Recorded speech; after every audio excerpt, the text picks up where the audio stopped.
ꯃꯔꯨꯑꯣꯏꯕ ꯄ꯭ꯔꯣꯒ꯭ꯔꯥꯝꯁꯤ ꯑꯩꯈꯣꯏ ꯃꯅꯤꯄꯨꯔꯗ ꯃꯁꯤ ꯍꯦꯟꯅ ꯍꯥꯏꯗꯤ ꯑꯍꯟ ꯑꯣꯏꯕꯁꯤꯡꯒꯤ ꯃꯔꯝꯗ ꯑꯣꯏꯕ ꯄ꯭ꯔꯣꯒ꯭ꯔꯥꯝ ꯑꯣꯏꯕꯅꯤꯅ ꯃꯁꯤ ꯌꯥꯝꯅ ꯍꯦꯟꯅ ꯀꯥꯟꯅꯅꯤꯅ ꯈꯜꯂꯤ ꯑꯗꯨꯅ ꯃꯁꯤꯒꯤ ꯑꯁꯤꯒꯨꯝꯕ ꯄ꯭ꯔꯣꯒ꯭ꯔꯥꯝ ꯑꯁꯤ ꯑꯩꯈꯣꯏꯅ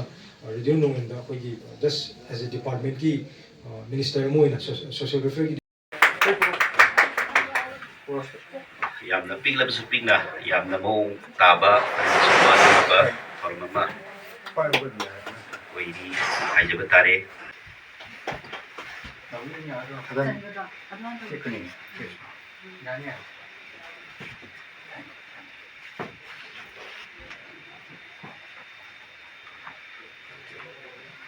अटल बायो अभ्युदय योजना हारिबा अभियान खंगबा स्कीम असिगी मतंगदा योजना असिगी मतंगदा भारत पुंबगी ओइना योजना असिना करी करी कानबा अखोगी सिटीजन सिंगदा पिरिबगे अमदी यामा वेलकम तौरगा रेडियो नोंगदा लापिदुना अमुका हेना रेडियो तुंगी स्टाफ सिंगबु थवाई हापिबा अमदी सिगी खुथांगसिदा अखोई मणिपुरदसु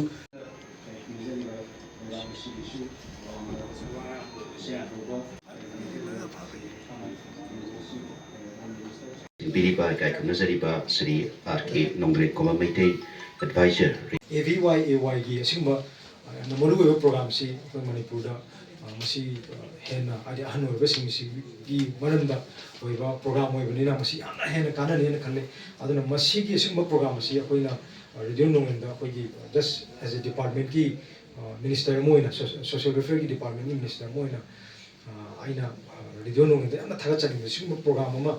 कइनोदा मणिपुर प्रजा मियामना संदोकांदा अहल ओइबसिंगबु अखोइना कमाइना लोइनगदगे मखोइबु कमाइना अखोइगी आदि अहन हाइसिदमक्तबु आदि लाइने हाइदना अखोइना यामना अखोइ लौनरिने अदुना मसी अहनसिंगसिबु अखोइना कइनो तौबिबा मखोइबु मापि सेनबिबा मखोइबु अखोइना अखोइगी मिनुंगसि उपिबा अदु मखोइबु अखोइना सेनबिबसि यामना तंगाइफदबा लई अदुना मसी इमुंग मनुंगी क्राइसिस अदुगा सिंबा अहन ओइरकांदा थोकपा इंसिडेंट मैम अमा अखोइना मणिपुरगी दलेरिबा जगह जगह खुदिमुक्ता अखोइ थेंगनदबा नते अदुना सिंबा मैम असि अखोइगी लेरिबा